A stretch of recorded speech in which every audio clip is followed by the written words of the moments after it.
Gabriel McSharry, nutritionist and medical herbalist. A safe and effective approach to your health condition. Call the clinic on 071 9142 940.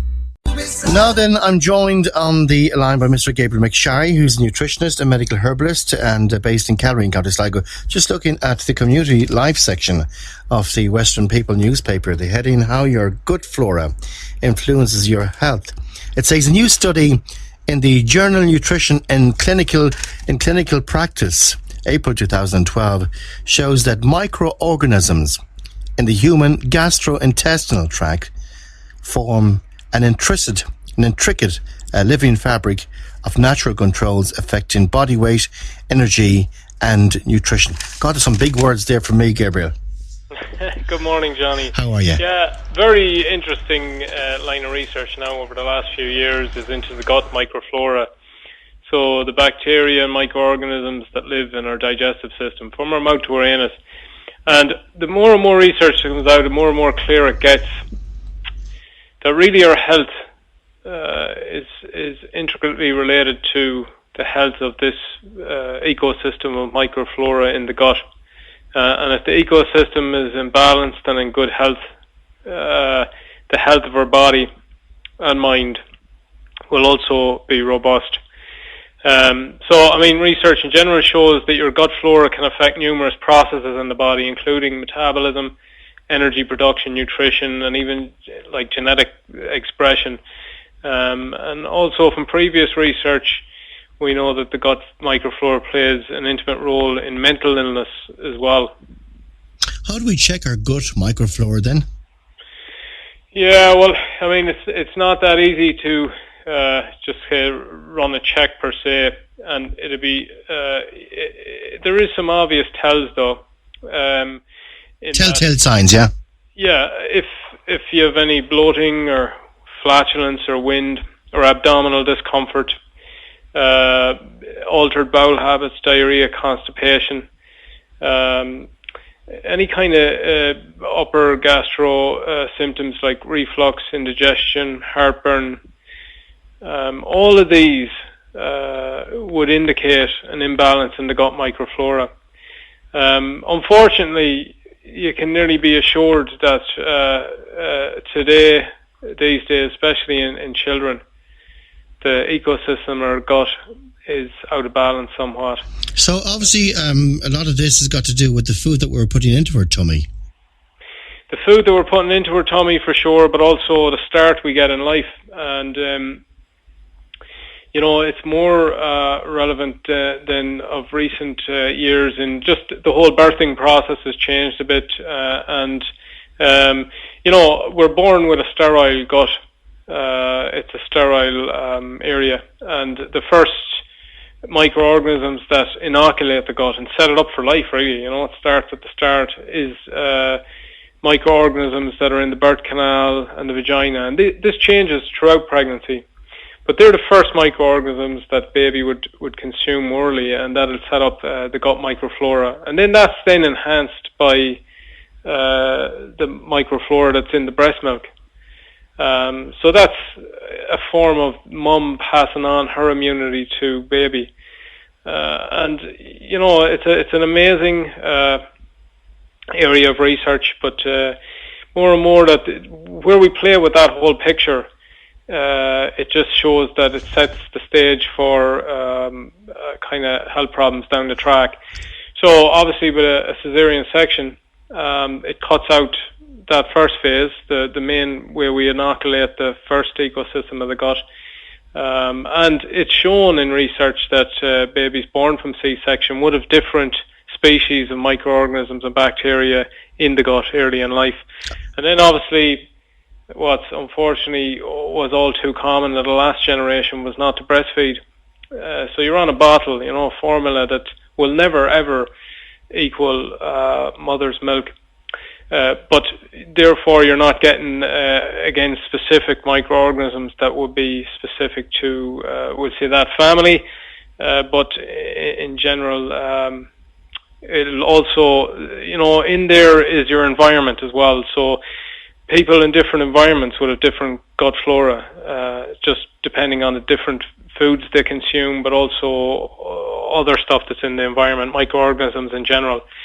So, the start in life is very important. Now, let's fast forward on into adulthood and adolescence, and the foods and stuff we consume have a massive effect on the gut microflora. So let's firstly look at things that will say kill off the good guys and would set the stage for the bad guys to take over in the gut, and that's certain medications, antibiotics, oral contraceptives, and hormone therapy, as well as many others, but also we'd say fluoride and chloride, and we'll get this in swimming pools and in the drinking water and in toothpaste and in certain medications as well.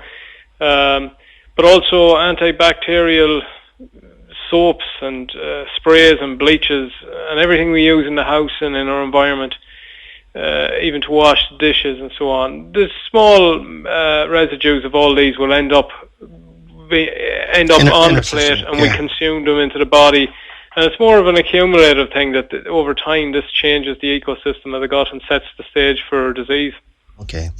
Now then, I'm just looking here and read a paragraph from the article you have in the community life section of the Western People today. It says, if the child's brain is clogged with toxicity, the child misses that window of opportunity for learning and starts developing autism. Yeah, so that's a quote from an English medical doctor, Dr. Natasha Campbell-McBride, from her book, brilliant book. It's called Gut and Psychology Syndrome, and it's a natural dietary approach to autism and autism spectrum. So Asperger's, dyspraxia, also have clinical effects for schizophrenia and depression. But she had a child who was born autistic, and now he's a healthy boy, he's at university and so on. She used the dietary approach, but the dietary approach is very much based on rebalancing that ecosystem of the gut. And what she finds in a lot of, she sees many thousands of families with autistic kids and autistic adults in it now in her practice over the last 15-20 years, and there'll always be an imbalance in their gut microflora. And autistic children and people, like, none of them have healthy digestive tracts. This is well documented. Like, they all have diarrhea, constipation, a form of colitis, and so on. And really, her approach was to fix that area using a natural dietary approach and supplements. And when that's fixed up, the neurological illness, like the mental illness and autism and so on, that can normalize. Now, there's a point of a critical point at a certain age. After that, it's hard to kind of reverse it totally. But there's definitely people can get a lot of help from it, Okay. But it's a great system. I'd highly recommend the book to anyone who has an autistic member of their family. Okay. Okay, just getting back to the stomach at the moment, where we're staying with the stomach. You see a lot of products in shops, so you see them advertised on TVs. Some of them, the names don't come to hand now, but Actimel, and there are lots of various products out there that are advertised that will balance your stomach, or maybe, because some people get this noise in your stomach, and sometimes it could be down to IBS, which is probably connected to irritable bowel syndrome, where your stomach kind of goes, you're sitting on the couch and all of a sudden you hear that kind of thing. Sure. Well, IBS and other digestive symptoms like it, all these people have an imbalance in their gut microflora. Again, well researched, well known in the scientific literature, and balancing that ecosystem definitely is part of the whole treatment protocol and helps a lot. Along with, I use specific nutrition and herbal medicines as well, but in general to the products, yes, they're probiotic drinks. It's a boom area for food manufacturing, and in any of the supermarkets now, people will note that a whole, I know in my local supermarket, a whole section now is dedicated to these small drinks. And they're good. The bacteria in them, the lactobacilli and bifidobacterium, the probiotics in them are good, there's no doubt, but also put sugar in there for compliance. Now, this negates it. So sugar and high sugar diets send the ecosystem of the gut in the wrong way, So I have a problem with them in that, they're using pasteurized dairy along with sugar, and then that's where they put the probiotics in. Now, probiotics can be got in capsule form in the fridge of a pharmacy or a health shop, and they're just the probiotics themselves. And I'd recommend people going on a course of them after a course of antibiotics, or in general, if they have digestive problems, you can go on a course or two. But really, in the long term, what we really need to do is start consuming more lacto-fermented foods like we did traditionally. Such as? Mainly before the fridge was invented, we used to ferment stuff to prolong shelf life. But in general, we don't consume as much of them anymore. So I'll give you a list of probably the most popular ones. Okay.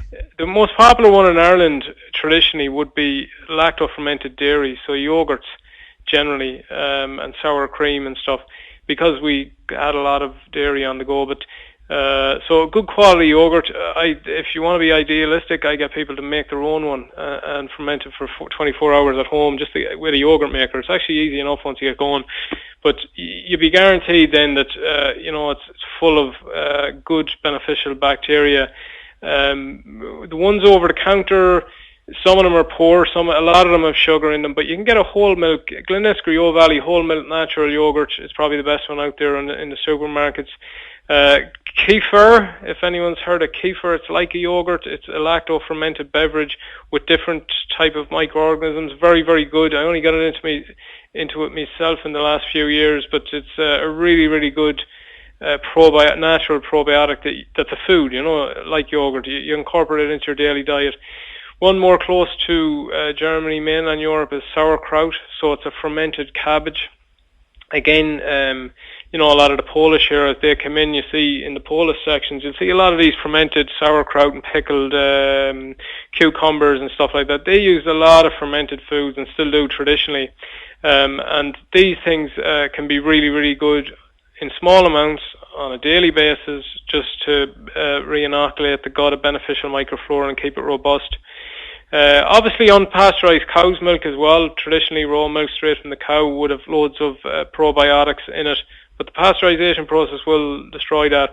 Certain cheeses are inoculated with microorganisms to culture them, and they can be good. Miso is a fermented soy, and kimchi is a kind of fermented vegetable. Kombucha, sour pickles, and properly made sourdough bread as well traditionally was something where microorganisms added to it, and that cultures it, and creme fraiche. So they're probably the most common ones out there. Some not traditional to Ireland, but you can get them and make them yourselves now quite easily. It's fermented foods, or fermentation, is nearly an art in itself. It's not, you don't need high tech utensils or anything to do it. It's just you need to kind of get the temperature right and the culture right and so on. But once you get into it and once you start doing it, it's a great way, if you do have your own veggies in your garden, to and generally if you have a polyton, a lot of people have even just right now this time of year they've too much stuff that they never consume with their family type of thing. But it's a way of preserving food throughout the winter. So you can get your own garden grown organic stuff, and you can ferment it or pickle it, and then you can consume it right throughout the winter as we did traditionally. The same with berries and stuff and fruits, where we do it in jams, and we used to always preserve stuff throughout the winter. And fermentation is a way you can get back to this, but more towards the health point of view, is that it's a constant daily aid to your digestive tract and therefore your overall health. And the research has shown it's not just digestive problems or mental illness. The research has now shown that this obesity epidemic we have is closely related to gut microflora. And they did some research in Holland where in animals, so in rats, say they took the gut microflora from fat rats and put it into skinny rats, and they got fat. And then they took the gut microflora in skinny rats and put it into fat rats, and they got skinny. And then now they have done some small-scale human trials, and they've isolated certain microorganisms in overweight and obese people that aren't there in normal weight people, and when this is normalised, their weight normalises. So it's a very interesting area of research going into the future, but it's very complex and it won't move too fast. But what we can do now, though, is just get back to some traditional diets where we consume lacto fermented foods on a daily basis and really get all the pollutants out of your house and stuff that adversely affect the gut microflora. Okay, well, I'm sure there are lots of days as well missed off work, Gabriel, for people who have that gut feeling, we put it. Yeah, look, IBS is ever more prevalent, and it's probably largely underdiagnosed. The most popular over-the-counter medication sold throughout the world is antacids. These things are extremely common, and so common that people think it's normal, but it's not. So just because it's common doesn't mean it's normal. It's a good quote, but it's just because nearly everyone has a bit of digestive malaise to think it's just a normal thing, but it's not. We should never have any kind of digestive discomfort, any kind of acid reflux, any kind of bloating, any kind of wind. These are all a manifestation of an imbalance in gut microflora and just the quality of foods we're consuming. Okay, well, we've got to leave it as always. Thank you for your time. Talk to you next week. Thank you, Johnny. You're very welcome. If you'd like to look at that article yourself, it is on the Western People, as I said, in the Community Life section. That's the little sport paper would say that comes with it. It's Natural Health with Gabriel McSharry, and Gabriel happens to be a nutritionist and medical herbalist, based in Sligo. His website, by the way, is www.westernherbalmedicine.com. There are a lot of people out there who suffer with their gut. Maybe sometimes you could be, as I said, lying on the couch and you might hear and you say, God, on my stomach, that type of thing. Gabriel McSharry, nutritionist and medical herbalist. A safe and effective approach to your health condition. Call the clinic on 071 9142 940.